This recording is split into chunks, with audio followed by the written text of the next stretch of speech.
লন্ডনে চিকিৎসাধীন বেগম জিয়ার সব রিপোর্ট শুক্রবারের মধ্যে পাওয়া যাবে জানালেন ব্যক্তিগত চিকিৎসক।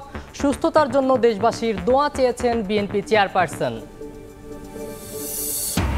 ফেব্রুয়ারিতে হচ্ছে ডাকসু নির্বাচন। প্রধান বাধা ভোটের তারিখ নিয়ে ছাত্র সংগঠনগুলোর অনৈক্য। বৈষম্য বিরোধী ও শিবিরের আপত্তি না থাকলেও সংস্কার শেষে চায় ছাত্রদল।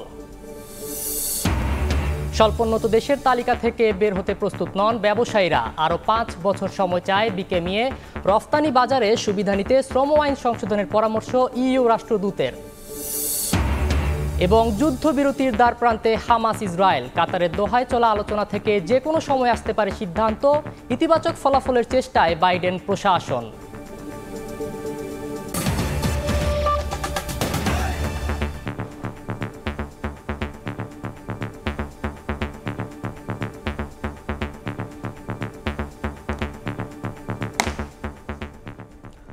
ভোরের সময়ে সঙ্গে আছি আমি সাখাওয়াত হোসেন শাহ।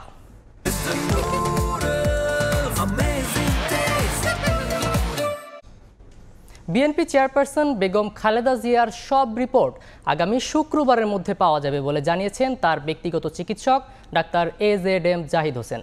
বেগম খালেদা জিয়া তার সুস্থতার জন্য দেশবাসীর কাছে দোয়া চেয়েছেন বলেও জানান তিনি। লন্ডন থেকে বিস্তারিত শোয়েব কবিরের রিপোর্টে।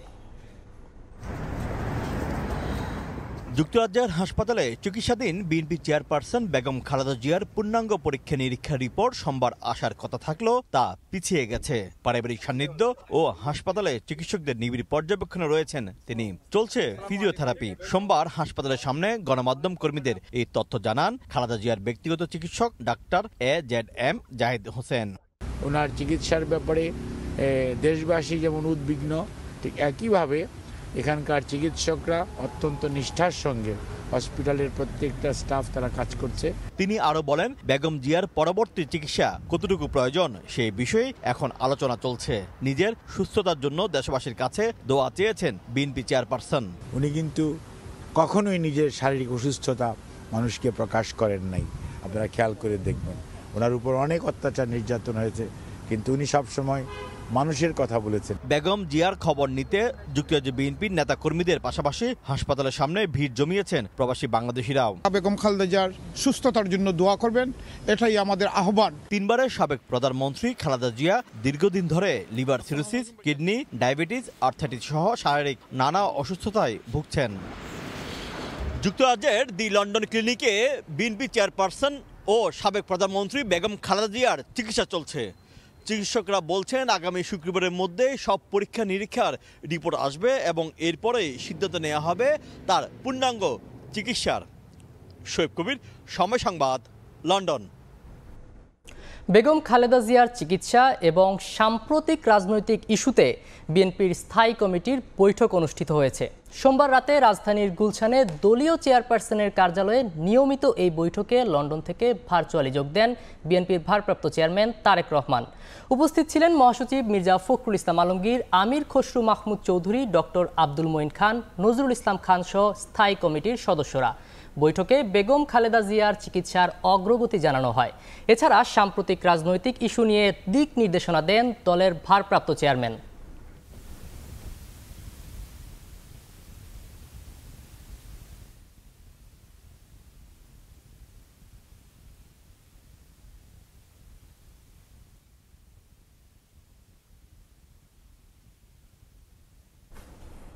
ফ্যাসিবাদের দোসরদের বিরুদ্ধে এখনও সরকারের বিপ্লবী ভূমিকা দেখা যাচ্ছে না, এমন মন্তব্য করেছেন বিএনপির সিনিয়র যুগ্ম মহাসচিব রুহুল কবির রিজভী। এলডিপির চেয়ারম্যান অবসরপ্রাপ্ত কর্নেল অলি আহমেদ বলেছেন বিএনপি জামায়াতের রেষারেষি দুঃখজনক, তবে বিএনপির সঙ্গে তাদের বিরোধ নেই বলেও দাবি করেছেন জামায়াতে ইসলামীর নায়েবে আমির ডাক্তার সৈয়দ আবদুল্লাহ মোহাম্মদ তাহের। বেগম জিয়ার রোগমুক্তির জন্য সোমবার সকালে নয়াপল্টনে দোয়া মাহফিলের আয়োজন করে বিএনপি। আয়োজনে যোগ দিয়ে দলের সিনিয়র যুগ্ম মহাসচিব রুহুল কবির রিজভী বলেন সরকারের বিভিন্ন প্রতিষ্ঠানে শেখ হাসিনার দোসররা এখনো ঘাপটি মেরে বসে আছে। তাদের বিষয়ে সরকারের ভূমিকার সমালোচনা করেন তিনি। এটা তো বিপ্লবী সরকার, গণ অভ্যুত্থানের সরকার, তাদের প্রতিটি কর্মকাণ্ড বিপ্লবী হতে হতো। যারা দোসর আছে, যারা প্রলম্বিত করেছে শেখ হাসিনার এই 15.5 বছরের শাসন, তাদের বিরুদ্ধে বৈপ্লবিক সিদ্ধান্ত হওয়া দরকার ছিল। তাদেরকে এক কলমের খোঁচায় তাদেরকে আপনার জঞ্জাল মুক্ত করা উচিত ছিল। সেটা না করার কারণে আজকে আমরা নানাভাবে ওই দোসরদের নানা উপদ্রব দেখছি। আলাদা অনুষ্ঠানে এলডিপির চেয়ারম্যান অবসরপ্রাপ্ত কর্নেল অলি আহমেদ বলেন, রাষ্ট্রের পৃষ্ঠপোষকতায় নতুন রাজনৈতিক দল গঠনের চেষ্টা চলছে, যা হতাশাজনক। বিএনপি জামায়াতের রেষারেষি দুঃখজনক বলেও মন্তব্য করেন অলি। প্রধান উপদেষ্টার কাছে অনুরোধ থাকবে, প্রত্যেকটা উপদেষ্টা কে কি কাজ করছে আপনার দায়িত্ব হলো সেটা মনিটর করা। আমি এটা মনিটরিং এর কোনো কিছু দেখছি না। এটা যদি এভাবে কন্টিনিউ হয় আপনারাও হাসিনার মতো জনরোষে পড়তে পারেন। এদিকে দুপুরে রাজধানীর মগবাজারে জামায়াতে ইসলামের কেন্দ্রীয় কার্যালয়ে দলটির আমির ডাক্তার শফিকুর রহমানের সঙ্গে সৌজন্য সাক্ষাৎ করেন ব্রাজিলের রাষ্ট্রদূত। পরে বিএনপির সঙ্গে সম্পর্ক প্রসঙ্গে সাংবাদিকদের প্রশ্নের জবাবে দলটির নায়েবে আমির বলেন, বিএনপির সঙ্গে জামায়াতের কোনো বিরোধ নেই। বিএনপির সাথে আমাদের তেমন কোনো বিরোধ নেই, মত পার্থক্য নেই।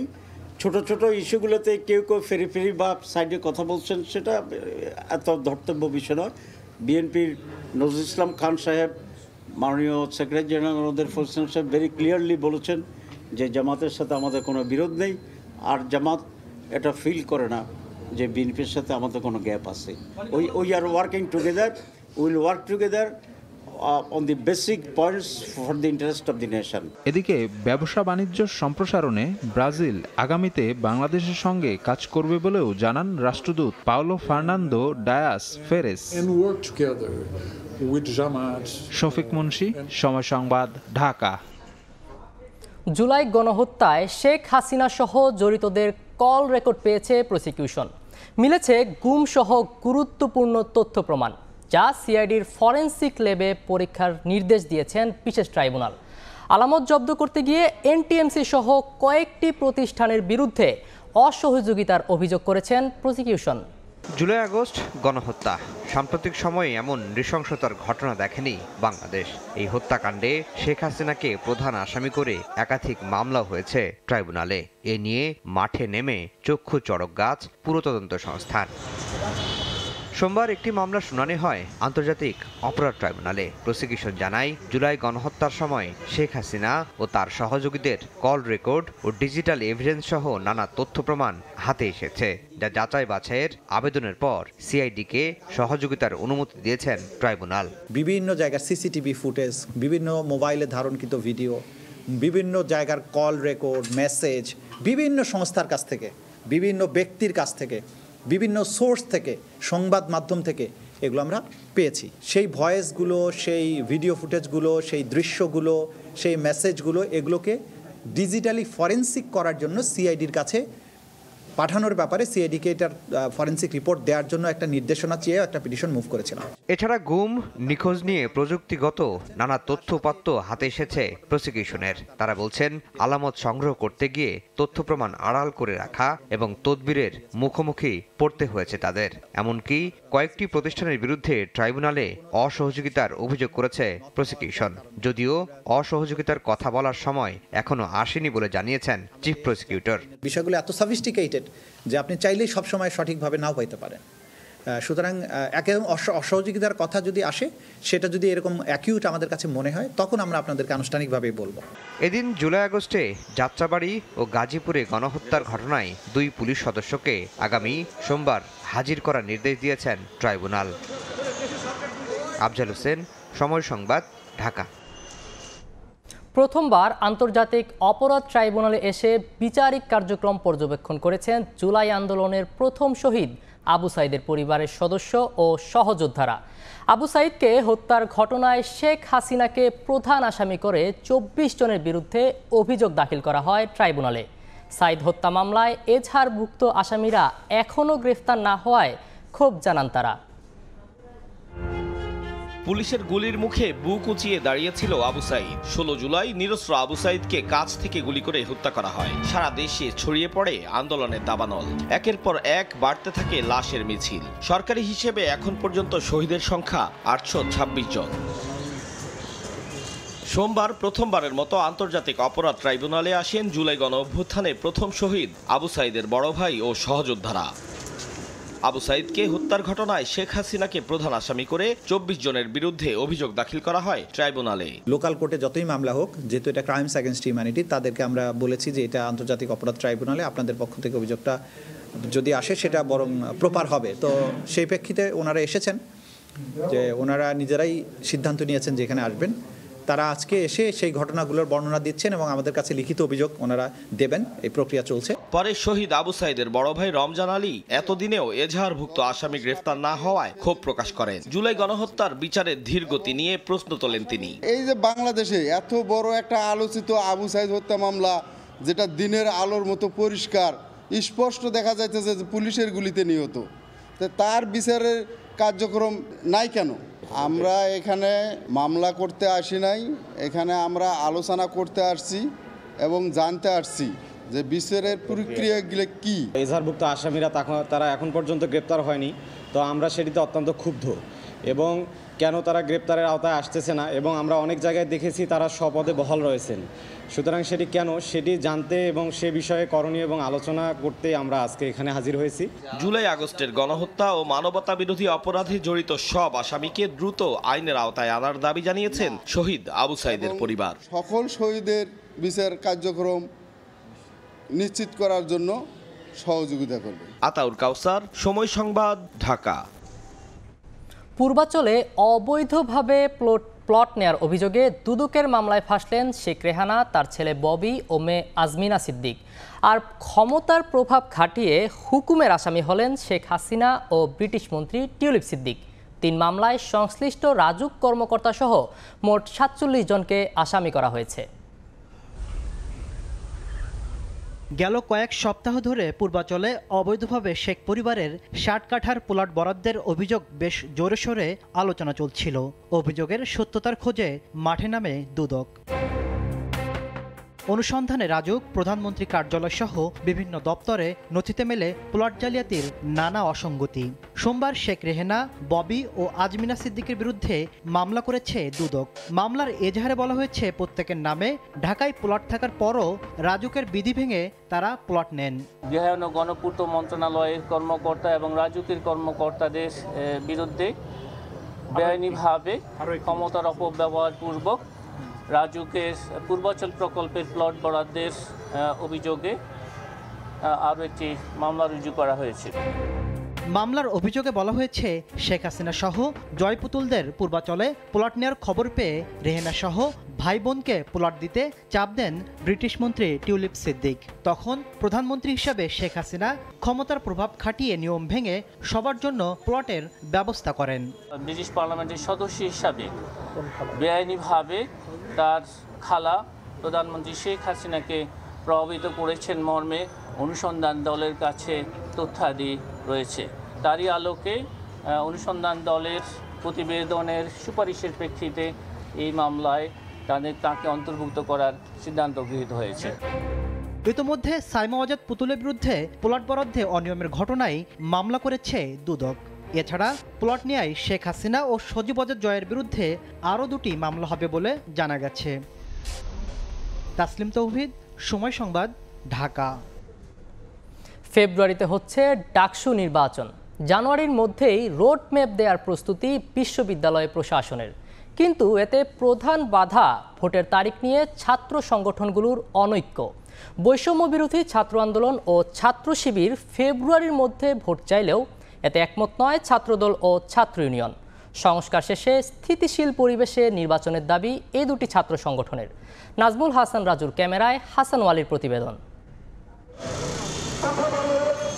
শেখ হাসিনা সরকারের পতনের পর জোরে সোরে দাবি উঠেছে ঢাকা বিশ্ববিদ্যালয় কেন্দ্রীয় ছাত্র সংসদ ডাকসু নির্বাচনের। নির্বাচনী রোডম্যাপের দাবিতে ধারাবাহিক কর্মসূচি পালন করে আসছেন শিক্ষার্থীরা। ডাকসু নির্বাচন নিয়ে ইতিবাচক বিশ্ববিদ্যালয় প্রশাসনও।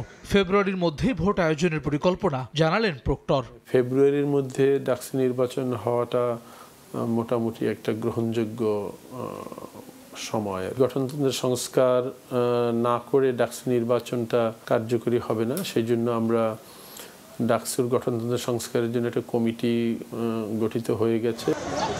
তবে সব ছাত্র সংগঠন ডাকসু নির্বাচন চাইলেও ভোটের তারিখ নিয়ে রয়েছে ভিন্ন মত। ছাত্রলীগকে সুবিধা দিতে তৈরি করা গঠনতন্ত্রের আমূল সংস্কার শেষে নির্বাচন চাই ছাত্রদল।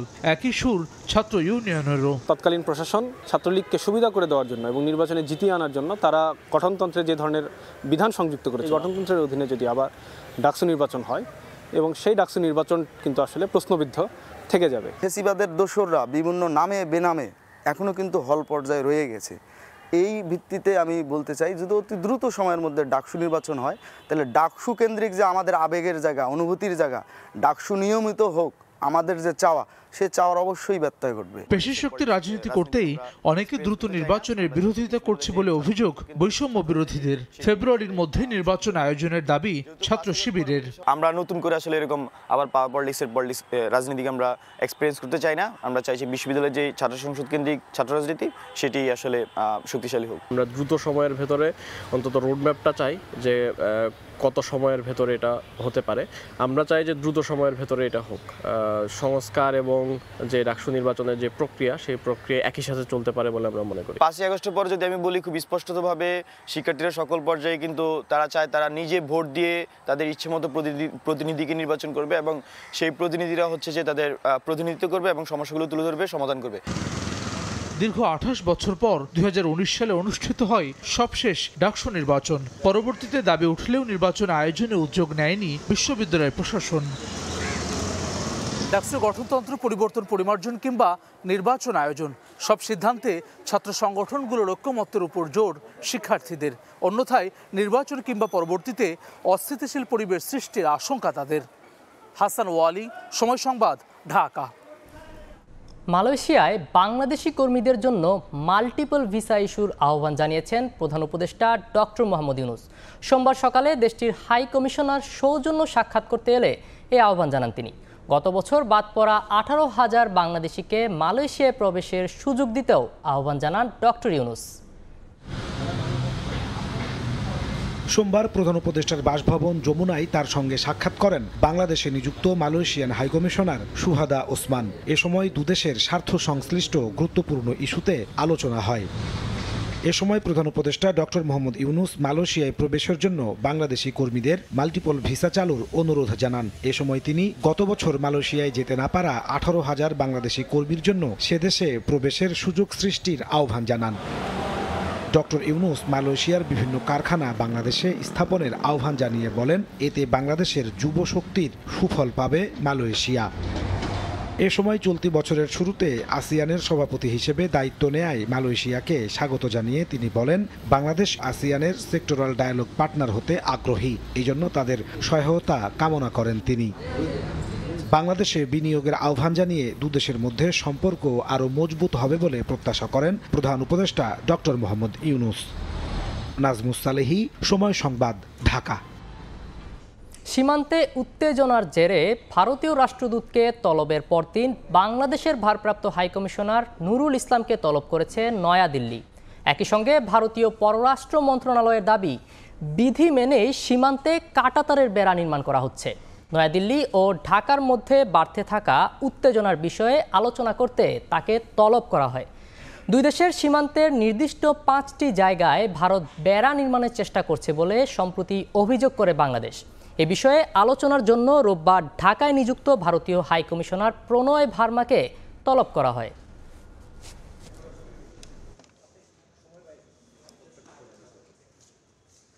স্বল্পোন্নত দেশের তালিকা থেকে বের হতে প্রস্তুত নয় দেশের ব্যবসায়ীরা। এমন বাস্তবতা তুলে ধরে চূড়ান্ত উত্তরণে আরও 5 বছর সময় চায় নিট পোশাক রপ্তানিকারকদের শীর্ষ সংগঠন বিকেএমইএ। তবে রপ্তানি বাজারে সুবিধা নিতে বাংলাদেশের শ্রম আইন সংশোধনের উপর দিয়েছেন ইউরোপীয় ইউনিয়নের রাষ্ট্রদূত। সাইফুল ইসলামের রিপোর্ট। 2026 সালে স্বল্পোন্নত দেশ বা এলডিসি তালিকা থেকে বাংলাদেশের চূড়ান্তভাবে বের হওয়ার কথা। এই উত্তরণের ফলে আন্তর্জাতিক বাণিজ্য সুবিধা, সহজ শর্তে ঋণ প্রাপ্তি, কমাসহ আরও কিছু সুযোগ হারাবে বাংলাদেশ। সোমবার সকালে নারায়ণগঞ্জে কয়েকটি পরিবেশ বান্ধব গ্রিন কারখানা পরিদর্শনে আসেন ইইউ রাষ্ট্রদূত। পরিদর্শন শেষে বিকেএমইএ সভাপতি বলেন, অর্থনৈতিক দুরদশা ও রাজনৈতিক বাস্তবতা বিবেচনায় নিয়ে এলডিসি থেকে উত্তরণে আরও 5 বছর সময় নিতে হবে। আমরা এই মুহূর্তে পজিশনে নেই যে আমরা 26 সালে গ্রাজুয়েশনে যাব, এটাও তাকে ইনফর্ম করা হয়েছে। এই ক্ষেত্রে বাংলাদেশ সরকার যদি এটাকে স্থগিত করে বা এক্সটেনশনের দেয়, সেই ক্ষেত্রে তাদের সহযোগিতা আমরা চেয়েছি। এ সময় বিকেএমইএর নির্বাহী সভাপতি বলেন, ইউরোপের বাজারে জিএসপি প্লাস সুবিধা পেতে বাংলাদেশকে কিছু আইনি সংশোধন করতে হবে। আর্টিকেল 29, যেটার কারণে আমাদের বাংলাদেশের গার্মেন্টস এবং অ্যাপারেল সেক্টরটা আসলে আমাদের জিএসপি প্লাসের আওতাভুক্ত হতে পারবে না, এটা আওতার বাইরে থাকবে যদি তারা কারেকশন না করে। ইইউ রাষ্ট্রদূত মাইকেল মিলার স্বচ্ছতার ভিত্তিতে দ্রুত শ্রম আইন সংশোধনের পরামর্শ দেন। Stakeholders here in industry and the government of Bangladesh actually do a huge amount of work now, which starts with a comprehensive revision of the Bangladesh Labour Act, which we hope to see in the very near future, and we also encourage full transparency vis-à-vis the European Union in this regard. LDC থেকে উত্তরণের পরও বাংলাদেশের সাথে বাণিজ্যিক সম্পর্ক অটুট রাখার আশ্বাসও দেন ইউরোপীয় ইউনিয়নের রাষ্ট্রদূত। সাইফুল ইসলাম, সময় সংবাদ, ঢাকা। সমুদ্রের পর এবার আকাশপথেও বাংলাদেশের সঙ্গে সরাসরি যোগাযোগ স্থাপন করতে চায় পাকিস্তান। চলতি বছর যে কোনো সময় চালু হবে দুই দেশের মধ্যে সরাসরি ফ্লাইট। দ্বিপাক্ষিক বাণিজ্য বাড়াতে কাজ চলছে ভিসা জটিলতা নিরসন নিয়েও।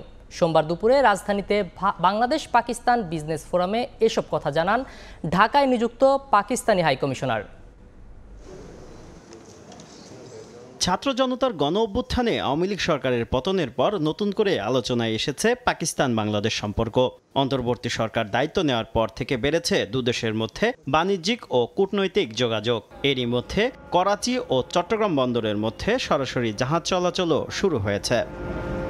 2023-24 অর্থ বছরে পাকিস্তানে প্রায় $62 মিলিয়ন পণ্য রফতানির বিপরীতে বাংলাদেশ আমদানি করেছে $627 মিলিয়ন পণ্য।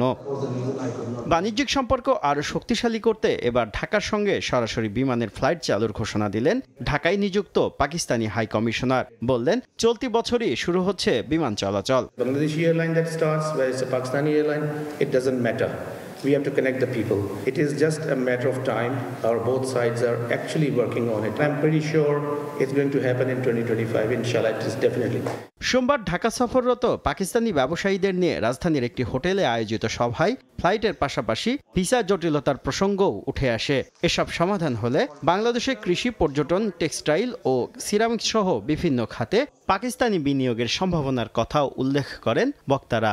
Any product we are importing from any other part of the world, but if Bangladesh businessman or Bangladesh is strong in that product, we will prefer Bangladesh FBCCI and FPCCI. If join hand together, our bilateral trade to 2 to 3 billion very easily. সবাই visa সহজীকরণ নিয়ে কাজ চলছে বলেও জানান Pakistani high commissioner. শুভ খান, সময় সংবাদ, ঢাকা। গাজীপুরে জুলাই বিপ্লবের ঘোষণাপত্রের লিফলেট বিতরণ করেছে বৈষম্য বিরোধী ছাত্র আন্দোলন। সোমবার সকালে নগরীর টঙ্গী থেকে বোটবাজার, চান্দনা চৌরাস্তা, ভাওয়াল বন্দরে, আলম কলেজ ও জয়দেবপুরে পথচারী ও দোকানদারদের কাছে লিফলেট তুলে দেন তারা। এতে বৈষম্য বিরোধী ছাত্র আন্দোলনের কেন্দ্রীয় কমিটি এবং গাজীপুর মহানগরীর নেতাকর্মীরা অংশ নেন। পরে দুপুরে ভাওয়ালের বদরে আলম কলেজের মুক্তমঞ্চে পথসভা অনুষ্ঠিত হয়।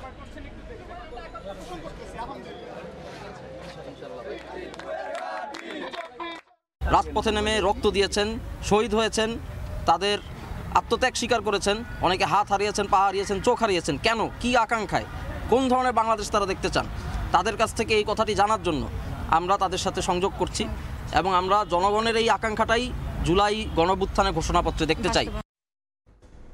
সরকারি কর্ম কমিশন পিএসসির 6 সদস্যের নিয়োগ বাতিল করেছে সরকার। জনপ্রশাসন মন্ত্রণালয়ের প্রজ্ঞাপনে বলা হয়েছে, সদ্য নিয়োগকৃত পিএসসির সদস্য শাহনাজ সরকার, মুনির হোসেন, এএফ জগলুল আহমেদ, মিজানুর রহমান, সাব্বির আহমেদ চৌধুরী ও সৈয়দা শাহিনা সোবহানের নিয়োগ বাতিল করা হলো। গত 2 জানুয়ারি নিয়োগের পর থেকেই কয়েকজনের বিরুদ্ধে আওয়ামী লীগ সরকারের সঙ্গে ঘনিষ্ঠতার অভিযোগ ওঠে।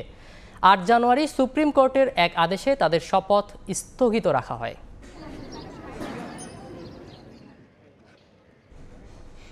চাকুরি পুনর্বহালের দাবিতে সচিবালয়ের সামনে আমরণ অনশন শুরু করেছে অব্যাহতিপ্রাপ্ত 40তম ক্যাডেট সাব ইন্সপেক্টররা। এদিকে চূড়ান্ত মনোনয়নের পর ভেরিফিকেশনে বাদ পড়া ৬২তম ব্যাচের ৪৮ কারারক্ষীও চাকরি ফেরতের দাবিতে আমরণ অনশন কর্মসূচি পালন করছেন। চাকরি ফিরে পাওয়ার দাবিতে সচিবালয়ের সামনে আবারও অবস্থান নিয়েছেন ২০২৩ সালে নিয়োগ পাওয়া ৪০তম ব্যাচের অব্যাহতিপ্রাপ্ত ৩২১ সাব ইন্সপেক্টর। সোমবার সকাল 10টা থেকে শুরু হয় অবস্থান কর্মসূচি। ১ বছর কঠোর পরিশ্রম করার পর চাকরিচ্যুতি মানতে পারছেন না কেউ। দাবি করেন সারদা পুলিশ একাডেমিতে শৃঙ্খলা ভঙ্গের মতো কোনো ঘটনাই ঘটেনি, অন্যায়ভাবে চাকরিচ্যুত করা হয়েছে তাদের। শৃঙ্খলা ভঙ্গের কারণ দেখাচ্ছে, কিন্তু প্রকৃতপক্ষে এমন কোনো ঘটনা ঘটেনি। এমন শৃঙ্খল ভঙ্গের যারা তার অভিযোগ দেখায় সেটা পুরো একটা বানোয়াট একটা অভিযোগ। 1 বছরই সম্পন্ন করেছে এরকম আছে, অনেকে 14 মাস ট্রেনিং করেছে, তাহলে বুঝেই যাচ্ছে এখানে সবাই সুশৃঙ্খলই ছিল। এই ধরনের নজির নাই যে 311 জন ক্যাডেটের চাকরি চলে গেছে। এদিকে সচিবালয়ের সামনে অবস্থান নিয়েছেন ৬২তম ব্যাচের ৪৮ কারারক্ষী। বলেন চূড়ান্তভাবে মনোনীত করার পর এনএসআই ভেরিফিকেশনে বাদ দেওয়া হয়েছে তাদের, যদিও এ চাকরিতে আগে কখনো ভেরিফিকেশন ছিল না। আমরা কোনো রাজনীতির সাথে সম্পৃক্ত ছিলাম না, কেন আমাদের ন্যায্য দাবি আমাদেরকে নিয়োগপত্র দিচ্ছে না? একটাই দাবি, আমাদের হচ্ছে নিয়োগপত্র দেওয়া হোক, আর আমাদের হচ্ছে চাকরিতে বহাল করা হোক। দুপুরে ঘটনাস্থলে এসে সচিবালয় এলাকা থেকে কর্মসূচি প্রত্যাহারের আহ্বান জানান বিএনপির রমনা বিভাগের উপকমিশনার। এটা তো আসলে একটা প্রোটেক্টিভ এরিয়া। এই প্রোটেক্টিভ এরিয়াতে যদি আমরা যে যার মতো করে যখন তখন এসে দাঁড়ায় যাই, এটা আসলে কোনোভাবেই তো আসলে কেউই এটা তাহলে সবাই বাংলাদেশের সবাই এখানে চলে আসবে। বিকেল 4টা পর্যন্ত দাবি মেনে নিতে কোনো আশ্বাস না আসায় অবস্থান কর্মসূচির বদলে আমরণ অনশনের ঘোষণা দেন আন্দোলনকারীরা। সকাল থেকে অপেক্ষা করেও এখন পর্যন্ত যথাযথ কর্তৃপক্ষের কোনো সুনির্দিষ্ট আশ্বাস না পাওয়ায় আমরা আমাদের পরবর্তী কর্মসূচি হিসেবে চাকরিতে পুনর্বহাল না করা পর্যন্ত এখন থেকে আমরণ কর্মসূচি পালন করার সিদ্ধান্ত নিয়েছি। দাবি আদায় না হওয়া পর্যন্ত অনশন চালিয়ে যাওয়ার ঘোষণা এসআই ও কারারক্ষীদের। মাসুদুর রহমান, সময় সংবাদ, ঢাকা। ভারতে পালানোর পথে বেনাপোল ইমিগ্রেশনে নিষিদ্ধ ঘোষিত সংগঠন ইডেন কলেজ ছাত্রলীগের সাংগঠনিক সম্পাদক সুস্মিতা পাণ্ডে ও তার ভাই ছাত্রলীগ কর্মী সত্যজিৎ পাণ্ডেকে গ্রেফতার করা হয়েছে। পুলিশ জানায় ইমিগ্রেশনে প্রবেশ করলে তাদের জিজ্ঞাসাবাদে পরিচয় শনাক্ত হলে গ্রেফতার করা হয়। এরপর দুজনকে পোর্ট থানা পুলিশের কাছে সোপর্দ করা হয়। সুস্মিতা পাণ্ডের বিরুদ্ধে নিউ মার্কেট থানায় মামলা রয়েছে।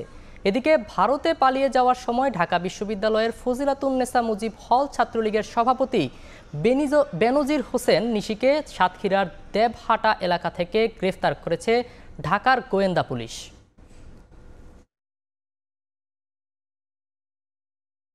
বেনাপোল ইমিগ্রেশনের মাধ্যমে ছাত্রলীগ নেত্রী সুস্মিতা পাণ্ডে ও তার ভাই সত্যজিৎ পাণ্ডে ভারতে যাওয়ার পথে ইমিগ্রেশন পুলিশ কর্তৃক আটক হয়।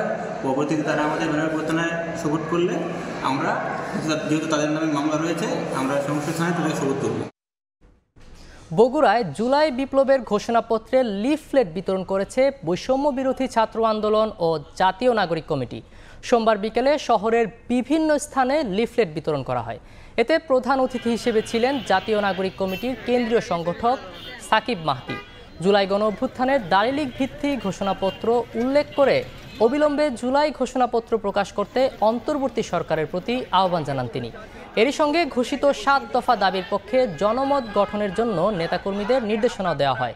পরে শহরের বিভিন্ন স্থানে লিফলেট বিতরণ করেন বৈষম্য বিরোধী আন্দোলন এবং জাতীয় নাগরিক কমিটির সদস্যরা।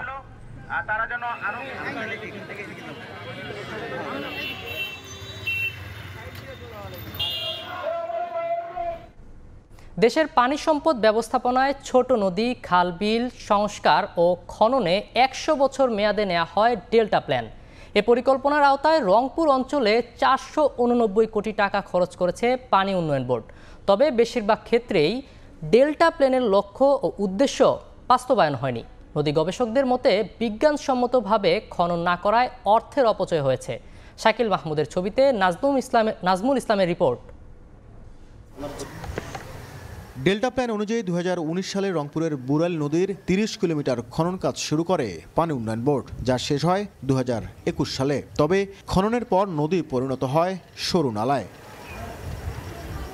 2019 সাল থেকে এ পর্যন্ত এ পরিকল্পনার আওতায় 489 কোটি টাকা খরচ করে রংপুর বিভাগের 36টি ছোট নদী ও 38টি খাল খনন করা হয়। স্থানীয়দের অভিযোগ, খননের ক্ষেত্রে বেশিরভাগ জায়গায় সিএস ম্যাপ অনুসরণ করা হয়নি। এমনকি 2 তীর বাঁধার পাশাপাশি সেচের পানির নিশ্চয়তা ও মাছের অভয়ারণ্য তৈরির যে প্রতিশ্রুতি দেওয়া হয়েছিল তা বাস্তবায়ন হয়নি। যেহেতু পানি পাওয়া যায় নাই, ফল নাই, তাই যে টাকাটা ব্যয় হয়েছে ওটাই তো সরকারের লস। মেশিন লাগে চায়নাবাদ পানি দেবে, তাহলে চাষির ঘরে সুবিধা হবে। আপনি কাগজ দেখবেন না নদী কোনটা আর জমি কোনটা। তবে পানি উন্নয়ন বোর্ডের দাবি, পানি সম্পদ ব্যবস্থাপনায় এই পরিকল্পনা কার্যকরী ভূমিকা রাখবে। গ্রাউন্ড ওয়াটারের উপর চাপ কমছে এবং মৎস্য এবং অন্যান্য যে প্রাণীকুল জীববৈচিত্র্যের জন্য অর্থাৎ সার্বিক পরিবেশের জন্য এটা একটা ইতিবাচক প্রভাব আমরা লক্ষ্য করছি।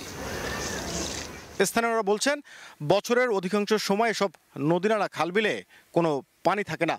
আর বিশেষজ্ঞদের মতে পরিকল্পিত এবং বিজ্ঞানসম্মতভাবে খনন না করায় এটি শুধু অর্থেরই অপচয় হয়েছে।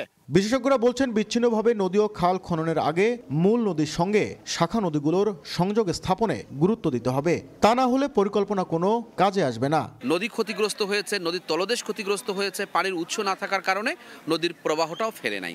ফলে সবকিছু মিলে এটা যেটা অপরিকল্পিত কাজ হয়েছে সেটাই প্রমাণ করে। বর্তমানে ডেল্টা প্ল্যানের আওতায় পানি উন্নয়ন বোর্ডের 9টি প্রকল্পের কাজ চলমান রয়েছে। নাজমুল ইসলাম নিশাত, সময় সংবাদ, রংপুর। বাইপাস সড়ক নির্মাণ না হওয়ায় আটকে আছে কুড়িগ্রামের দাসেরহাট সোনাহাট স্থলবন্দর পর্যন্ত 46 কিলোমিটার সড়ক উন্নয়নের কাজ। ভূমি অধিগ্রহণের ক্ষতিপূরণের টাকা না পাওয়ায় নিজেদের স্থাপনা সরিয়ে নিচ্ছেন না স্থানীয়রা। অন্যদিকে জেলা শহরের ভেতর দিয়ে বন্দর কেন্দ্রিক যানবাহন চলাচলে বেড়েছে ভোগান্তি। তবে শিগগিরই বাকি কাজ শেষ করার আশ্বাস কর্তৃপক্ষের। জামিল মিয়ার ছবিতে বাদশা সৈকতের রিপোর্ট। ভূমি অধিগ্রহণ শেষ না করেই নির্মাণ করা হয়েছে বাইপাস সড়কের 2টি কালভার্ট, কিন্তু ক্ষতিপূরণের টাকা না পাওয়ায় নিজেদের স্থাপনা সরিয়ে নিচ্ছেন না স্থানীয়রা।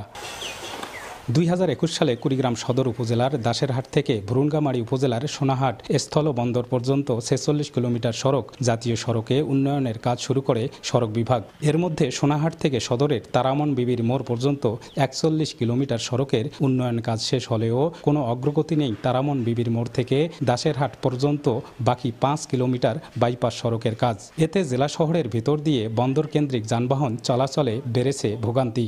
এটা 2007 সাল থেকে মাপ দেয়, মানে 17 সালে আসিয়া সরকারি একবার করলে, কিন্তু মালিকানার সম্পত্তির যে মালিকের সাথে এ পর্যন্ত পয়সা করি লেনদেন করলে না। আমার বাড়ির থেকেই জায়গা পড়ছে রাস্তা, কিন্তু রাস্তা পড়ছে জায়গা সে নোংরা তো কয়াই গেছে, কিন্তু টাকাও পাচ্ছি না, জমিও নিচ্ছে না। অতি তাড়াতাড়ি যদি রাস্তাটার কাজ হইতো, ব্রিজ হইতো, তাহলে আমাদের অনেক উপকার হতো। যে নতুন যে বাইপাস সড়কের একটা প্রস্তাবনা আসছে, এই কাজটা যদি অতি দ্রুত করা যায় তাহলে সবার জন্যই ভালো হবে। অধিগ্রহণের কাজ দ্রুত শেষ করে বাইপাস সড়ক নির্মাণের কথা জানায় সড়ক বিভাগ। পুনরায় আমরা আবার এটা টেন্ডার করেছি, টেন্ডারটা আমাদের মন্ত্রণালয়ে অনুমোদনের অপেক্ষায় আছে এবং আমরা আশা করছি যে এই টেন্ডারটা অনুমোদন হলে আমরা কার্যাদেশ প্রদান করব। দাসেরহাট সোনাহাট সড়ক উন্নয়নে ব্যয় ধরা হয়েছে প্রায় 700 কোটি টাকা। এর মধ্যে বাইপাস সড়ক নির্মাণের বরাদ্দ প্রায় 200 কোটি টাকা। বাদশা সৈকত, সময় সংবাদ, কুড়িগ্রাম। দিন দিন ব্যস্ততা বাড়ছে নীলফামারীর সৈয়দপুর বিমানবন্দরের। দীর্ঘদিন সংস্কার না হওয়ায় রানওয়েতে ফাটল সহ দেখা দিয়েছে নানা সমস্যা। সম্প্রতি বিমানবন্দরের সক্ষমতা বাড়াতে প্রায় 200 কোটি টাকার উন্নয়ন প্রকল্প হাতে নিয়েছে কর্তৃপক্ষ। চলতি শীত মৌসুমেই প্রকল্পের কাজ শেষ করার আশ্বাস সংশ্লিষ্টদের। মোহাম্মদ সোহেলের ছবিতে সাকির হোসেন বাদলের রিপোর্ট। আকাশপথে রংপুর বিভাগের 8 জেলার গেটওয়ে নীলফামারীর সৈয়দপুর বিমানবন্দর। সময় পরিবর্তনের সঙ্গে এই বিমানবন্দরের ব্যস্ততাও বাড়ছে। তবে 1979 সালে উদ্বোধনের পর বড় কোনো সংস্কার কাজ না হওয়ায় বন্দরের রানওয়েতে ফাটল দেখা দেয়। নিরাপত্তা প্রাচীর ভাঙনের পাশাপাশি জায়গা কমে যায় বিমান পার্কিংয়ের। দুর্ঘটনা ঝুঁকি এড়াতে দীর্ঘদিন পর বিমানবন্দরটির উন্নয়নের কাজ শুরু করেছে কর্তৃপক্ষ। প্রায় 200 কোটি টাকার প্রকল্পের মধ্যে রয়েছে রানওয়ের ওভারলেকরণ, 25 ফুট থেকে প্রশস্ততা বাড়িয়ে 100 ফুটে উন্নতি করা, রানওয়ের শক্তি 17 পিসিএন থেকে 45 পিসিএনে উন্নীত করা, সীমানার চারিদিকে পেট্রোল রোড নির্মাণ, বিমান পার্কিং এলাকা বর্ধিতকরণ সহ বেশ কয়েকটি কাজ। এরই মধ্যে যাত্রী ছাউনির বর্ধিতকরণের কাজ শেষ হয়েছে। সৈয়দপুর বিমানবন্দরের সেবার মান আরও একটু উন্নত হওয়া দরকার, কাঙ্ক্ষিত মানে হওয়া দরকার। অন্য অন্য বাইরের দেশগুলোতেও যাতে যেতে পারি এবং আমাদের সৈয়দপুরে অনেক উন্নয়নের কাজ অব্যাহত থাকবে। রিপেয়ার করে যখন অ্যাসফাল্ট করে দিব তখন রানওয়ে এবং থার্মোপ্লাস্টিক রং দিয়ে দুই পাশে সুন্দর করে দেব, গাইডলাইন দেবো এবং লাইটিং সিস্টেমগুলো ডেভেলপ হবে এবং রানওয়ে এবং এয়ারক্রাফট ওঠানামা সুবিধা হবে। চলতি শীত মৌসুমেই প্রকল্পের কাজ শেষ করার আশ্বাস কর্তৃপক্ষের। প্রকল্প যেগুলো হাতে নেওয়া হয়েছে এগুলো প্রায় 2 থেকে 3 মাসের মধ্যে সবই শেষ হবে এবং যাত্রীর সেবার মান বর্তমানের চেয়ে আরও উন্নত করার লক্ষ্যেই কর্তৃপক্ষের এই সিদ্ধান্তগুলো নিয়েছেন। দৈনিক অন্তত 1,500 আকাশপথের যাত্রী সৈয়দপুর বিমানবন্দর ব্যবহার করেন। শাকির হোসেন বাদল, সময় সংবাদ, নীলফামারী। উদ্বোধন হয়েছিল জমকালোভাবে, তবে পরবর্তী 6 বছরে কোনো সাংস্কৃতিক কার্যক্রম হয়নি দিনাজপুরের ক্ষুদ্র নৃগোষ্ঠী সাংস্কৃতিক একাডেমিতে। দেখভাল না থাকায় সরকারি এ স্থাপনাটি এখন হয়ে পড়েছে পরিত্যক্ত ও ভুতুড়ে। এতে ভাষা, সংস্কৃতি, ঐতিহ্য চর্চা থেকে বঞ্চিত জেলায় বসবাসরত নৃগোষ্ঠীর সদস্যরা। শিল্পকলা একাডেমি বলছে জনবল না থাকায় এই বেহাল দশা। মন্ত্রণালয় থেকে প্রয়োজনীয় জনবল নিয়োগ দিলে প্রতিষ্ঠানটি আবার চালু করার আশ্বাস কর্তৃপক্ষের। গোলাম নবী দুলালের তথ্য ও মনজিদ আলম শিমুলের ছবি নিয়ে রিপোর্ট। যেখানে সাংস্কৃতিক কর্মীদের পদচারণায় মুখরিত থাকার কথা পুরো প্রাঙ্গণ, সেখানে চারদিকে এখন শুনশান নীরবতা। অনেকটা ভুতুড়ে পরিবেশ দিনাজপুরের ক্ষুদ্র নৃগোষ্ঠী সাংস্কৃতিক একাডেমির। সাঁওতাল, ওঁরাও, মুন্ডা ও রাজবংশী সহ সমতলের ক্ষুদ্র নৃগোষ্ঠীর 17টি সম্প্রদায়ের মধ্যে বড় একটি অংশের বসবাস উত্তরের এই জেলায়। তাদের ইতিহাস, ঐতিহ্য লালন এবং সংস্কৃতি ও ভাষা চর্চায় 2018 সালে প্রতিষ্ঠা করা হয় সাংস্কৃতিক একাডেমিটি। উদ্বোধন জমজমাট হলেও এরপর পেরিয়ে গেছে দীর্ঘদিন, তবে সেখানে আর হয়নি কোনো সাংস্কৃতিক কার্যক্রম। ভবনের অনেক স্থানে ধরেছে ফাটল, দেখভাল না থাকায় অনেক স্থান পরিণত হয়েছে আবর্জনার স্তূপে। অস্থায়ী ভিত্তিতে নিয়োগপ্রাপ্ত 2 জন কর্মচারী থাকলেও তাদের বেতন হয় না দীর্ঘদিন। এখানে যখন থেকে আসছি, আসার পর থেকে এখন পর্যন্ত আমার যে একটা বেতন যেটা দেবে সেটা এখন পর্যন্ত হয়নি।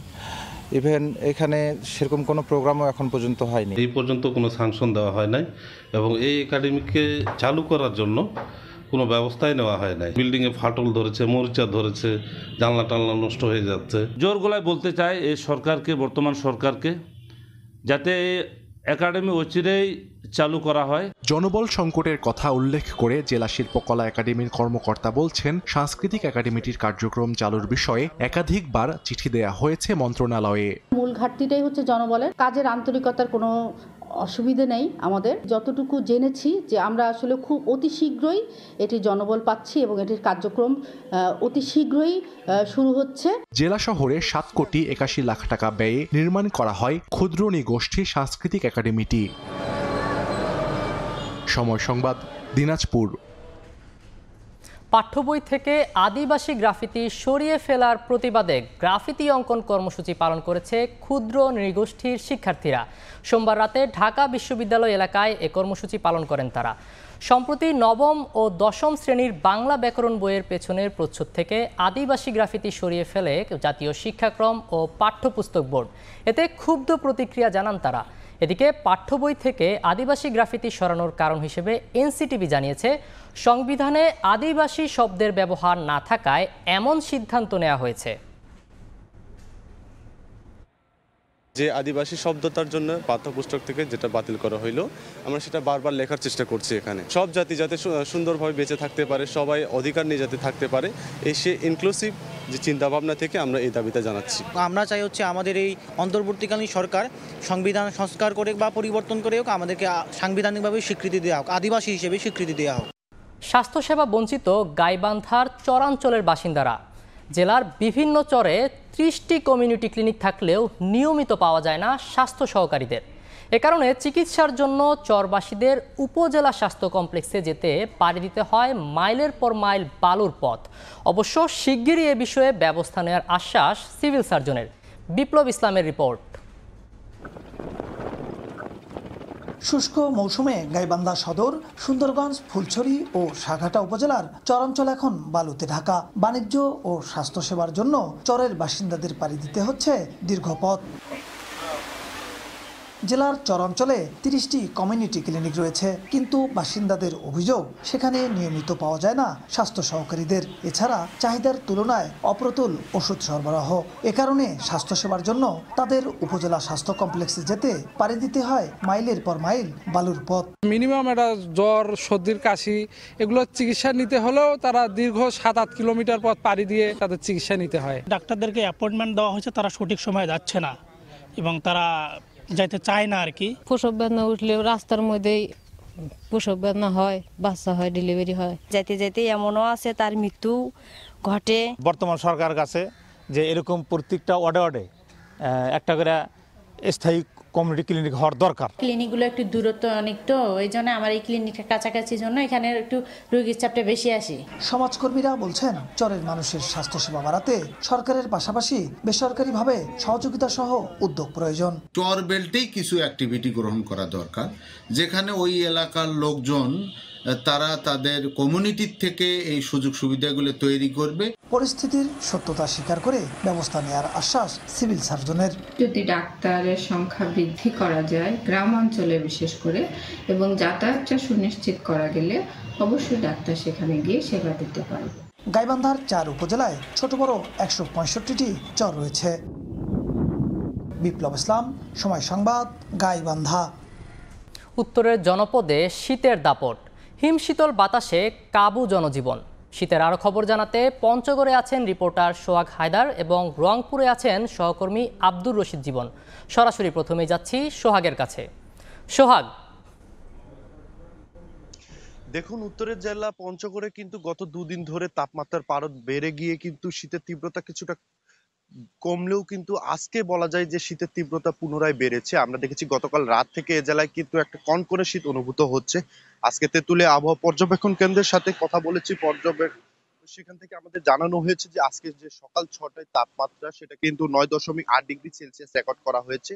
এ নিয়ে এ জেলার উপর আবারও কিন্তু মৃদু শৈত্যপ্রবাহ বয়ে যাচ্ছে। আমরা দেখেছি গত কয়েকদিন ধরে তাপমাত্রার পারদ 11 থেকে 12 ডিগ্রি ঘরে উঠানামা করছিল, এতে করে কিন্তু খানিকটা কম শীতের অনুভূতি ছিল। তবে পুনরায় এ জেলার উপর দিয়ে মৃদু শৈত্যপ্রবাহ বয়ে যাওয়া কিন্তু শীতের যে অনুভূতি সেটা বাড়তে শুরু করেছে, এবং আমরা তা সকাল থেকে লক্ষ্য করছি যে শীতের উত্তর পশ্চিম থেকে বয়ে আসা যে হিম বাতাস সেটা কিন্তু তীব্রতা কয়েক গুণ হারে বেড়েছে। আমরা দেখেছি যে গভীর রাত যতই হচ্ছে ততই কিন্তু শীতের তীব্রতা বাড়তেই থাকতেছে। তো এখন বলা যায় যে এ জেলার যে শীতের তীব্রতা সেটা কিন্তু আবারও এই পৌষের শেষ দিন বা মাঘের শুরুর দিকে কিন্তু পুনরায় জেঁকে বসতে শুরু করেছে। আমরা দেখেছি গত কয়েকদিন ধরে যে কুয়াশার পরিমাণ সেটাও কিন্তু অনেকটাই কম ছিল, তবে আজকে খানিকটা কুয়াশাও লক্ষ্য করা গেছে। একই সাথে আমরা জেনেছি যে এই শীতের দুই রকম আবহাওয়ার কারণে কিন্তু এখানকার জনজীবনে একটা স্থবিরতা নেমে এসছে। কারণ এই শীতের তীব্রতা কখনো বৃদ্ধি পাওয়া, কখনো কমে যাওয়ার কারণে কিন্তু এখানে যে রোগবালাইয়ের সংখ্যা সেটাও কিন্তু বেড়েই চলেছে। আমরা জেনেছি যে এখানকার যারা নদী কেন্দ্রিক মানুষ রয়েছে তারা কিন্তু শীতের এই সময়টিতে চরম বিপাকে পড়ছে। কারণ অনেকেই আছে যে সকাল 6টার আগেই কিন্তু ঘর থেকে বের হন কাজের উদ্দেশ্যে, কিন্তু এই সকল মানুষ কিন্তু শীতে গরম কাপড়ের অভাবে কিন্তু ঠিক সময় মতো কাজে যেতে পারছে না বলে আমরা জেনেছি।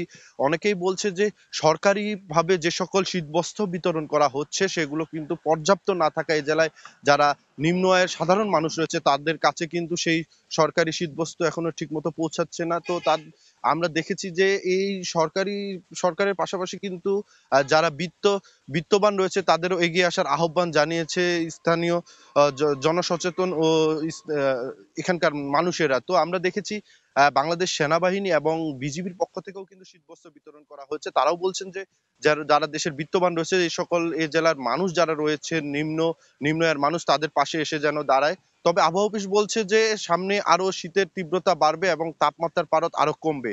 তো এ ছিল পঞ্চগড় থেকে আমার কাছে শীতের সর্বশেষ খবর। আমরা জানবো রংপুরের শীতের খবর, সেখানে আছে সহকর্মী আব্দুর রশিদ জীবন।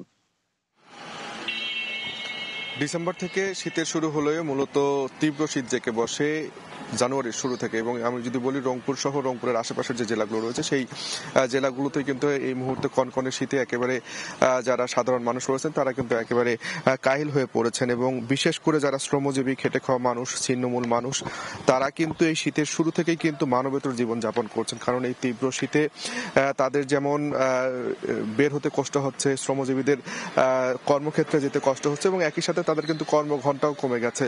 কারণ বেশিরভাগ দিনেই কিন্তু এখন কুয়াশায় আচ্ছাদিত থাকছে এবং মানুষ কিন্তু কুয়াশার কারণে সহজে বের হতে পারছে না, এবং কুয়াশার সাথে হিমশীতল বাতাস, সেই হিমশীতল বাতাস কিন্তু সব বয়সী মানুষকে কাবু করেছে। এবং এই মুহূর্তে আমি যদি বলি রংপুরের মূল শহর সহ রংপুরের আশেপাশে যে তিস্তা বেষ্টিত চরগুলো রয়েছে সেই চর অঞ্চলগুলোতে কিন্তু বেশি করে মানুষ সমস্যায় পড়েছেন। তারা একদিকে যেমন উষ্ণ কাপড়ের অভাবে রয়েছেন, অন্যদিকে তীব্র শীত সেই চর অঞ্চলগুলোতে জেঁকে বসছে, যে কারণে কিন্তু মানুষের মাঝে এই শীতের যে তীব্রতা সেটি কিন্তু দিন দিন বাড়ছে। এবং আজকেও রংপুরে কিন্তু তাপমাত্রা বিরাজ করছে 14.0 ডিগ্রি সেলসিয়াস, এবং গত এটি ছিল কিন্তু 15.0 ডিগ্রি সেলসিয়াস। এবং গত জানুয়ারি মাসের শুরু থেকেই কিন্তু আমরা যেটি দেখছি যে 8 থেকে 10 কিংবা 10 থেকে 15 ডিগ্রির মধ্যেই ওঠানামা করছে রংপুরের তাপমাত্রার পারদ। এবং আমরা যদি বলে রাখি রংপুরে কিন্তু যে হাসপাতালগুলো রয়েছে সেই হাসপাতালগুলোতেও কিন্তু সব বয়সী মানুষের যে শীতজনিত রোগ, সেই রোগের যে প্রকোপ সেটি কিন্তু বেড়েছে। বিশেষ করে বৃদ্ধ এবং শিশুরা শীতজনিত রোগে বেশিরভাগ আক্রান্ত হচ্ছে। নিউমোনিয়া, শ্বাসকষ্ট সহ বিভিন্ন রোগে রংপুর হাসপাতালে চিকিৎসা নিচ্ছেন 500-রও বেশি রোগী। এবং এই যে শীতে আগুন পোহাতে গিয়ে এখন পর্যন্ত এই মৌসুমে পুড়ে দগ্ধ হয়েছেন 40 জন মানুষ, যার মধ্যে 4 জনই কিন্তু এখন পর্যন্ত মারা গেছে। এবং রংপুর হাসপাতাল সূত্রে যেটি আমরা জেনেছি যে এই 4 জনই কিন্তু আসলে যারা হচ্ছে একেবারে রিমোট এরিয়ায় থাকেন, যারা দুর্গম চর অঞ্চলে থাকেন, তারা কিন্তু আসলে আগুন পোহাতে গিয়ে কিন্তু অগ্নিদগ্ধ হয়ে কিন্তু মারা গেছেন। এবং রংপুরের জেলা প্রশাসন যেটি বলছে যে শীতার্ত মানুষদের পাশে আসলে জেলা প্রশাসন শীতবস্ত্র নিয়ে থাকছে। এবং আমরা যদি বলি যে এই শীতের যে তীব্রতা সেটি কিন্তু দিনের পর দিন বাড়ছে। তো এই ছিল রংপুর থেকে শীতের সবশেষ চিত্র। শীতের খবর জানতে সরাসরি যুক্ত ছিলাম রংপুরে, এর আগে ছিলাম পঞ্চগড়ে। সরবরাহ বাড়ায় বগুড়ার মহাস্থান সবজির মোকামে সব রকম সবজির দাম তলানিতে গিয়ে ঠেকেছে। শীতকালীন সবজি পাইকারিতে বিক্রি হচ্ছে 30 টাকা কেজির মধ্যে। সবজির অব্যাহত দাম কমায় বিপাকে পড়েছেন কৃষকেরা। তাদের দাবি, উৎপাদিত সবজি বিক্রি করে উৎপাদন খরচের টাকাও উঠাতে পারছেন না। ঘন কুয়াশার মাঝে সরগরম বগুড়ার মহাস্থান সবজির মোকাম। ভোরের আলো ফোটার আগেই ক্ষেত থেকে টাটকা সবজি নিয়ে আসছেন কৃষকরা। হরেক রকম শীতকালীন সবজিতে সয়লাভ বাজার। সরবরাহ বাড়ায় সব ধরনের সবজি বিক্রি হচ্ছে 30 টাকার নিচে। আলুর কেজি 25, সিম 10, বেগুন করলা 25 এবং টমেটো পাইকারিতে বিক্রি হচ্ছে 30 টাকায়। সবচেয়ে কম 2 টাকা কেজিতে বিক্রি হচ্ছে মূলা। ফুলকপির প্রতি পিস মাত্র 5 টাকা।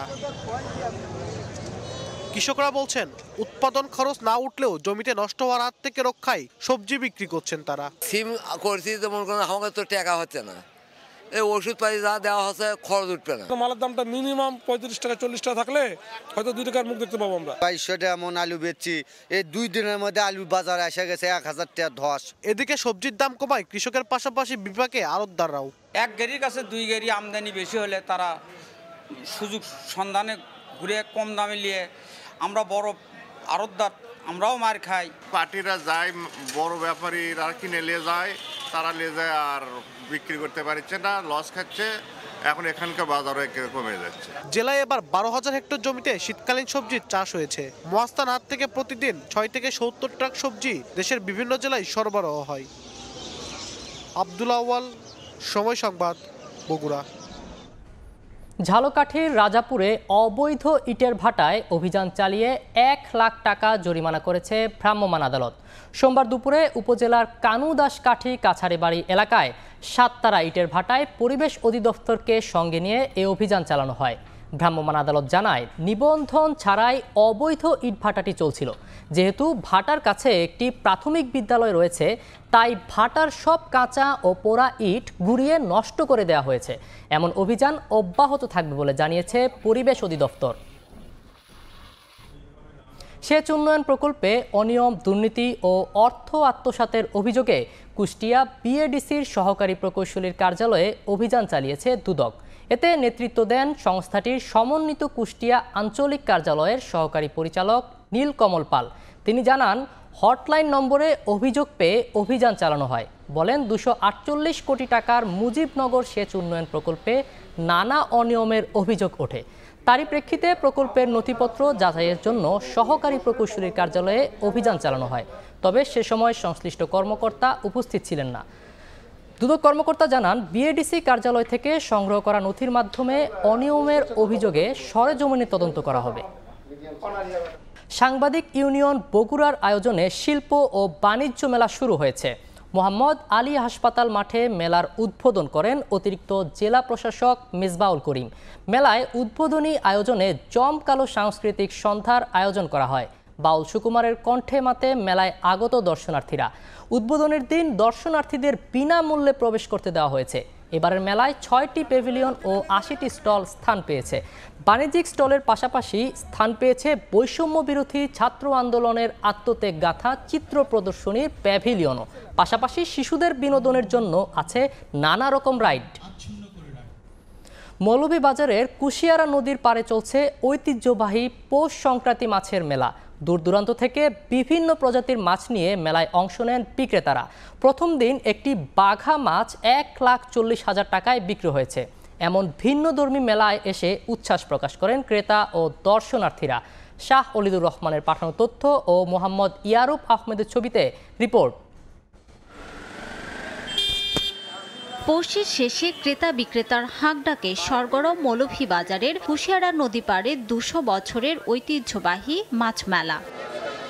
দেশের বিভিন্ন প্রান্ত থেকে মেলায় বোয়াল, বাঘা, রুই, কাতলা, চিতল সহ বিভিন্ন প্রজাতির মাছ নিয়ে আসেন ব্যবসায়ীরা। মাছ বিক্রি হচ্ছে 10,000 থেকে শুরু করে লাখ টাকায়ও। মেলার প্রথম দিন সর্বোচ্চ দাম 1,40,000 টাকায় কুশিয়ারা নদীর একটি বাঘা মাছ বিক্রি করেন ব্যবসায়ী আলমগীর হোসেন।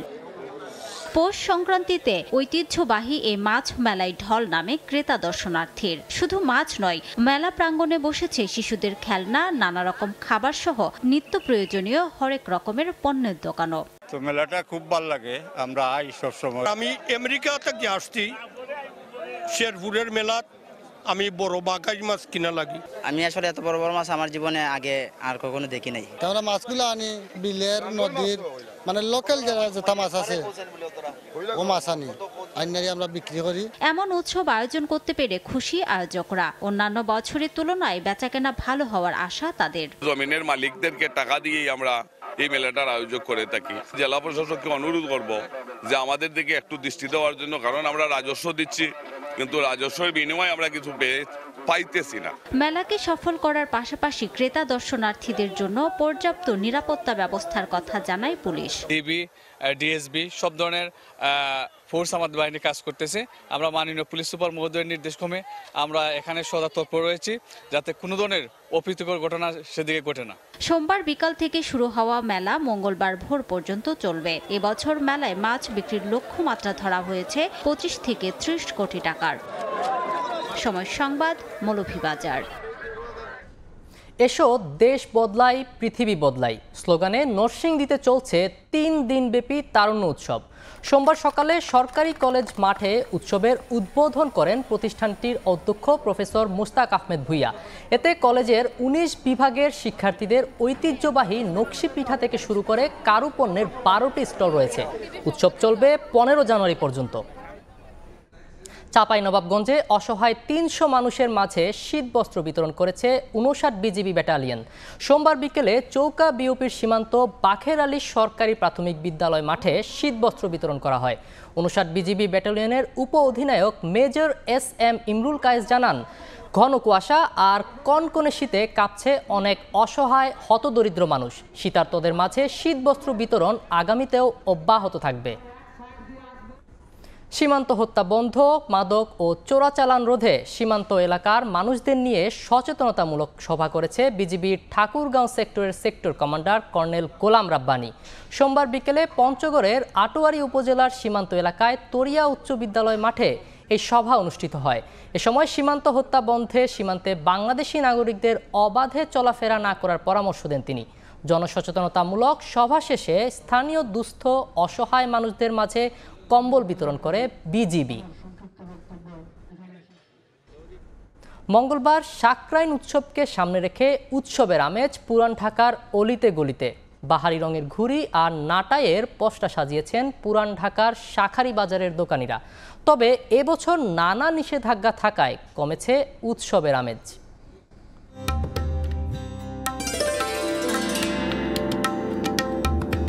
ঘুড়ির দোকানে ক্রেতাদের হিড়িক জানান দিচ্ছে সাকরাইনের পূর্ব প্রস্তুতি। ব্যস্ত নগরীর মানুষের রঙিন এক উৎসব এই সাকরাইন।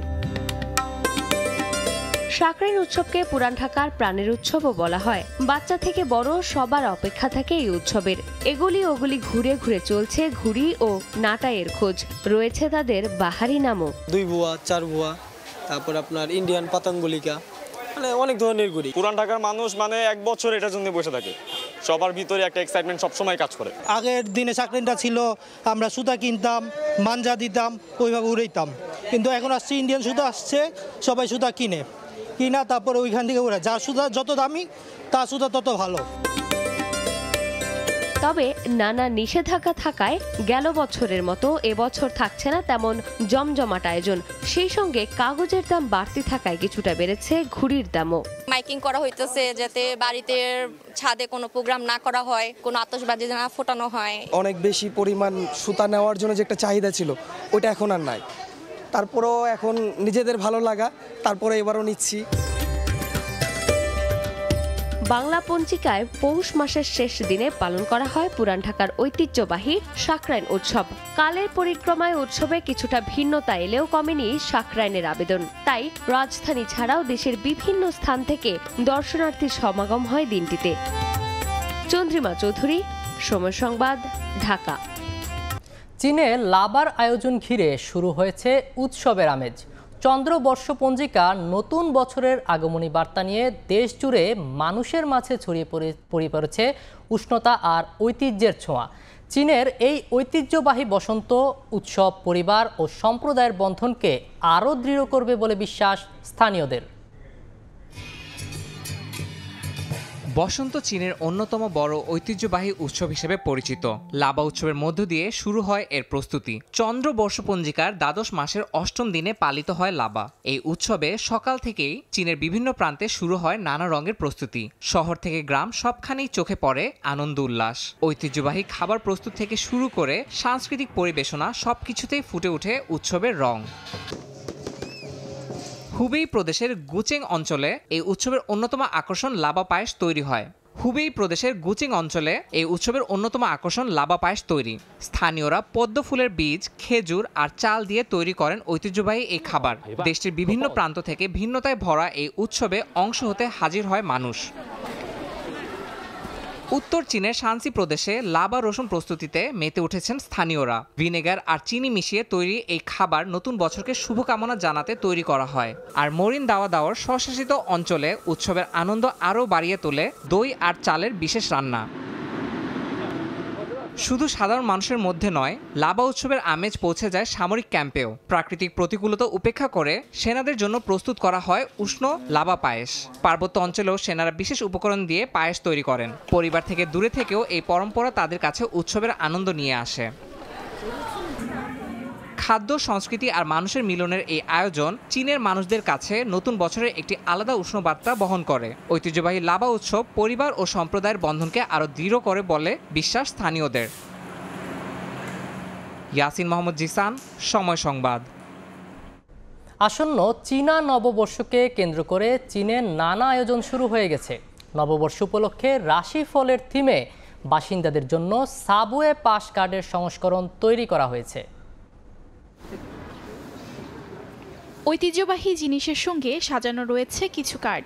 চীনের বেইজিং শহরে ভিন্নধর্মী এই কার্ড বানানো হয়েছে চীনা নববর্ষ ঘিরে। এই বছরের থিম সাপ, তাই কার্ডেও এর ছাপ দৃশ্যমান। এছাড়াও রয়েছে ভাগ্যবান লাউ ও মাহজন ব্লকের আকৃতির কার্ড। এই থিমের কার্ড তৈরি করার অন্যতম কারণ হলো এগুলো চীনা সংস্কৃতিতে শুভ প্রতীক হিসেবে ধরা হয়। এই পাস কার্ডগুলো দিয়ে স্থানীয় যাত্রীরা সাবওয়ের মাধ্যমে যাতায়াত করতে পারবেন। চীনের সংস্কৃতিতে সবচেয়ে গুরুত্বপূর্ণ উৎসব চীনা নববর্ষ। কখনো কখনো এটিকে বসন্ত উৎসব বা চন্দ্র নববর্ষ বলা হয়। পরিবার পরিজন নিয়ে সবার সঙ্গে আনন্দ আয়োজনে দিনটি পালন করেন নাগরিকরা। তাই উৎসবটি আসার আগেই নানা আয়োজনে শামিল হচ্ছেন বাসিন্দারা। এই বছর সাপের বছর, যা ধন সম্পদ, সমৃদ্ধি এবং জ্ঞানকে প্রতিফলিত করে। মিশরের সংস্কৃতির মতো আমাদের সংস্কৃতিতেও এটি শক্তি, স্বাস্থ্য এবং জ্ঞানের প্রতীক। আমি এখানে কিছু সৃজনশীল পণ্য দেখতে পেলাম, যেমন কিছু কার্ড যা আমরা সাবওয়েতে ব্যবহার করতে পারবো। আমি সাবওয়ে স্টেশনে এই প্লাস টয়টি দেখেছি। প্রথমে ভেবেছিলাম এটি একটি পুতুল। আমার চিন্তার বাইরে ছিল যে এটি একটি ট্রাভেল কার্ড হতে পারে। এটি নতুন বছরের অন্যতম পাওয়া। 15 দিন ধরে বিশ্বের নানা দেশে চীনা নববর্ষের জাঁকজমকের সাথে পালিত হয়। এবছর চীনা নববর্ষ উদযাপিত হবে 29 জানুয়ারি। ঐতিহাসিক চীনা চন্দ্র সূর্য ক্যালেন্ডারের ওপর ভিত্তি করে নববর্ষের তারিখ নির্ধারণ করা হয়। উর্জিতা শাহজিন, সময় সংবাদ। লিটন দাসের ক্লাস নিয়ে কোনো সন্দেহ নেই। চ্যাম্পিয়ন্স ট্রফির স্কোয়াড থেকে তাকে বাদ দেওয়ায় অবাক হয়েছেন ক্যারিবিয়ান কিংবদন্তি কার্টলি অ্যামব্রোস। নাহিদ রানাকে নিয়ে দিলেন পরামর্শ। দ্রুতগতির এই পেসারকে যত্ন নেয়ার কথা বললেন ক্যারিবিয়ান পেস গ্রেড। চ্যাম্পিয়ন্স ট্রফিতে কোনো দলকেই ছোট করে দেখছেন না অ্যামব্রোস। সিলেট থেকে তারেক হাসান শিমুলের রিপোর্ট। 3 ফরম্যাটে টাইগার ক্রিকেটের নিয়মিত মুখ লিটন দাস। অভিষেকের পর থেকে খেলেছেন প্রায় প্রতিটি আইসিসি ইভেন্ট। আসন্ন চ্যাম্পিয়ন্স ট্রফির একাদশে তিনি থাকবেন না তা হয়তো অনেকেই ভাবেনি। বিপিএলে 1 সেঞ্চুরি করে স্পটলাইট কেড়ে নিয়েছেন এই ডানহাতি ব্যাটার। স্যার কার্টলি অ্যামব্রোসের মতো ক্রিকেটারের কণ্ঠে ছড়েছে লিটনের প্রশংসা। সত্যি বলতে লিটনকে বাংলাদেশ স্কোয়াডে না দেখে আমি অবাক হয়েছি। ওর ক্লাস নিয়ে কোনো সন্দেহ নেই, যার প্রমাণ রেখেছে খুলনার বিপক্ষে ম্যাচে। তবে আন্তর্জাতিক ক্রিকেটে এবং সাম্প্রতিক পারফরমেন্স নিয়ে আমার ধারণা নেই। নিশ্চয়ই নির্বাচকরা সব দিক চিন্তা করেই সিদ্ধান্ত নিয়েছেন। আমি ওকে চ্যাম্পিয়ন্স ট্রফিতে মিস করব। ভয়ঙ্কর সব পেসার তৈরিতে খ্যাতি আছে ওয়েস্ট ইন্ডিজের। বল হাতে কিংবদন্তি কার্টলি অ্যামব্রোস দাপট দেখিয়েছেন বিশ্ব ক্রিকেটে। একজন সাবেক ফার্স্ট বোলার বলেই কিনা নাহিদ রানাকে ওয়েস্ট ইন্ডিজ থেকে গভীরভাবে পর্যবেক্ষণ করেছেন। মুগ্ধতা ছড়ানো এই পেসারকে যত্ন নেয়ার আহ্বান বিসিবির প্রতি। একই সঙ্গে জানালেন চ্যাম্পিয়ন্স ট্রফিতে কোন দল কেমন করতে পারে। এ ধরনের ফাস্ট বোলার কালে ভদ্রে বিশ্ব ক্রিকেটে আসে। বাংলাদেশ দারুণ এক ক্রিকেটারকে পেয়েছে। গতির সঙ্গে লাইন লেন্থও চমৎকার। বিসিবির উচিত ওর প্রতি যত্নশীল হওয়া। ক্রিকেটকে রানার অনেক কিছু দেয়ার আছে। চ্যাম্পিয়ন্স ট্রফিতে কেউই খর্বশক্তির দল নয়, তাই কোনো দলকেই ফেভারিট বলা যাবে না। প্রতিটা ম্যাচে 0 থেকে শুরু করতে হয় দলগুলোকে। তাই আমি এই টুর্নামেন্ট নিয়ে ভবিষ্যৎবাণী করতে রাজি নই। ওয়েস্ট ইন্ডিজের জার্সিতে টেস্টে 98 ম্যাচে 405 ও ওয়ানডেতে 176 ম্যাচে নিয়েছেন 225 উইকেট। তারেক হাসান শিমুল, সময় সংবাদ, সিলেট। টায়ের শহরে বিপিএল উৎসবের পর্দা নামল। এবার বাড়তি আকর্ষণ ছিল গ্যালারি ভর্তি দর্শক। 4 ছক্কায় জমজমাট ছিল লাক্কাতুরা। সিলেট পর্বে ছিল অনেক অপ্রীতিকর ঘটনাও। তবে সবকিছু ছাড়িয়ে ক্রীড়াপ্রেমীদের মুগ্ধ করেছে সিলেট আন্তর্জাতিক ক্রিকেট স্টেডিয়াম। জয়ন্ত কুমার দাসের রিপোর্ট, ছবি তুলেছেন দিগেন সিংহ।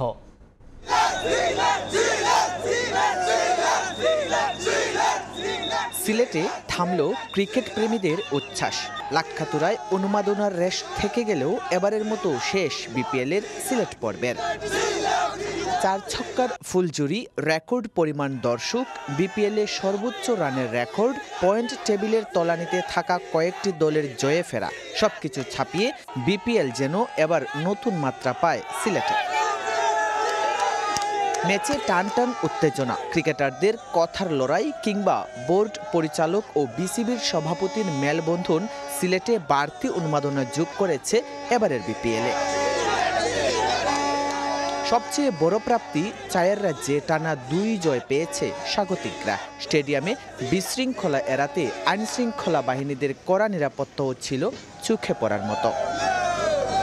শুধুমাত্র সিলেটের খেলা নয়, রংপুর, বরিশাল, খুলনা, চিটাগাং, রাজশাহী, ঢাকার খেলাও দর্শকদের উপস্থিতি জানান দিয়েছে সিলেটে আরও বেশি ম্যাচ আয়োজনের। বিপিএলের মতো আন্তর্জাতিক ম্যাচ আরও বাড়ুক সিলেটে, এমনটাই চাওয়া দর্শকদের। বিপিএল তো শেষ হয়ে গেছে, আরও কয়েকদিন থাকলে ভালো লাগলো না, কিন্তু আমরা রিকোয়েস্ট থাকবো যে ইন্টারন্যাশনাল ম্যাচগুলো যাতে সিলেট আরও বেশি হয়। সবচেয়ে সুন্দর হয়েছে এবারে আয়োজন, প্লাস আরও যদি 2-1টা ম্যাচ বেশি হইতো আমাদের জন্য আরো ভালো লাগতো। এশিয়ার মধ্যে সেরা স্টেডিয়াম আমরা সিলেট স্টেডিয়াম। আমরা জোর আবেদন থাকবো যে বেশি বেশি আমরা সিলেট স্টেডিয়াম যেন ম্যাচগুলো হয়। আন্তর্জাতিক টুর্নামেন্টের আশায় বুক বাঁধছে সিলেটের ক্রিকেট প্রেমীরা, বারবার ভাসতে চায় ক্রিকেট রোমাঞ্চে। জয়ন্ত কুমার দাস, সময় সংবাদ, সিলেট। সরাসরি ওয়ানডে বিশ্বকাপে খেলা নিশ্চিতের লক্ষ্যে ওয়েস্ট ইন্ডিজ সফরে গেল নারী ক্রিকেট দল। গত রাত 8:15 ওয়েস্ট ইন্ডিজের উদ্দেশ্যে দেশ ছাড়ে টাইগ্রেসরা। আইসিসি নারী চ্যাম্পিয়নশিপের শীর্ষ 6 দল সরাসরি খেলবে ওয়ানডে বিশ্বকাপে।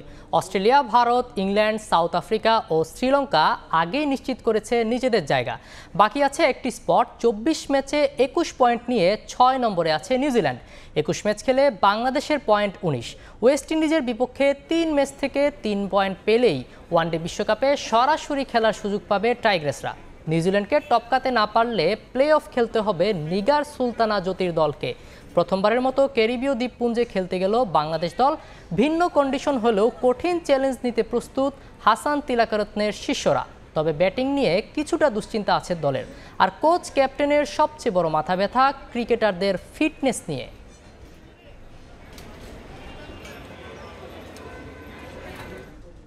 ব্রাহ্মণবাড়িয়া শহরতলির শেরপুরে অনুষ্ঠিত হয়ে গেল গ্রাম বাংলার ঐতিহ্যবাহী গুটি দ্বারা খেলা।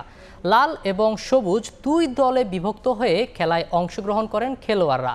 মহিষের শিং দিয়ে বিশেষভাবে তৈরি গোলাকৃতির গুটিকে প্রায় 1.5 হাত লম্বা বাঁশের দাঁড়া দিয়ে আঘাত করে নির্ধারিত সীমানার বাইরে পাঠায় এক পক্ষ।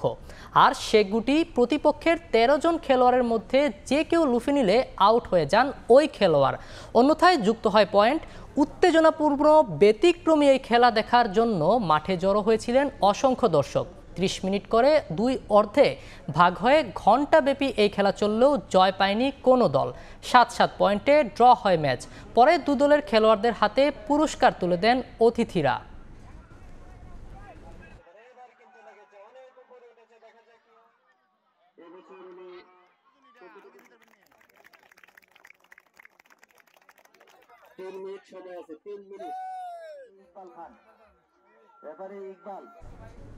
এ পর্যায়ে শীর্ষ সংবাদগুলো জানিয়ে দিচ্ছি আরেকবার।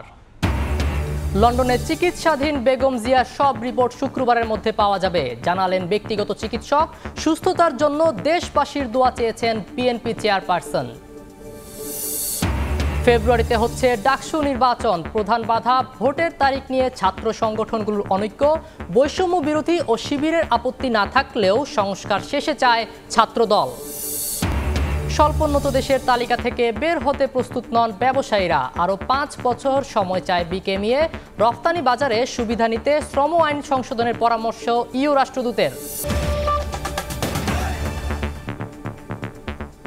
এই ছিল ভোরের সময়ে, সঙ্গেই থাকুন সময়ের।